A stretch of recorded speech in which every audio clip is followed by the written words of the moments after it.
આ બાજવા ગામ છે અને વડોદરા જિલ્લાનું આ બાજવા ગામ છે અને આ ગામની અંદર છેલ્લા 5 વર્ષથી ચૂંટાયેલા પ્રતિનિધિઓએ જે અરજી આપેલી છે એ અરજીનો નિકાલ અત્યાર સુધી નથી થયો. પેવર બ્લોક છે, રોડ રસ્તાના કામ છે, ગટરના કામ છે, એની 5 વર્ષથી 3 વર્ષથી જે ચૂંટાયેલા પ્રતિનિધિ જે સભ્યો છે કે જેમને અરજી આપી છે છતાં પણ એમના કામ થતા નથી અને જે કામ પાછળથી થયા છે એનો અમારો સખત વિરોધ છે.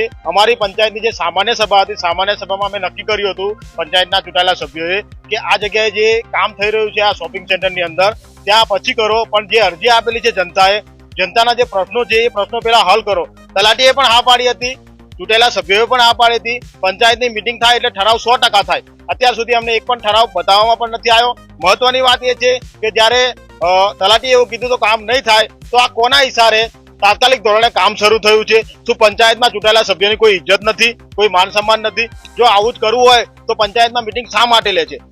જો થોડા દિવસની અંદર પંચાયત પોતાના મન મુજબ, તલાટી અને સરપંચ પોતાના મન મુજબ જો કામ કરશે તો ચૂંટાયેલા સભ્યો સખત વિરોધ કરશે, પંચાયતને તાળા મારી દેશે અને આ અનુસંધાનમાં ટીડીઓ અને ડીડીઓને પણ અરજી આપવામાં આવશે કે તાત્કાલિક ધોરણે પંચાયત ઉપર એક્શન લો, કારણ કે ચૂંટાયેલા પ્રતિનિધિઓના છેલ્લા 5 વર્ષથી કામો અટવાયેલા છે અને જે અરજી નથી આપેલા એના કામો થયેલા છે. 100% અમારી પાસે પુરાવો છે. તમે બાજવામાં ફરી શકો છો કે એવી જગ્યાએ કામ થયેલા છે કે જ્યાં કોઈ અરજી જ નથી આપી.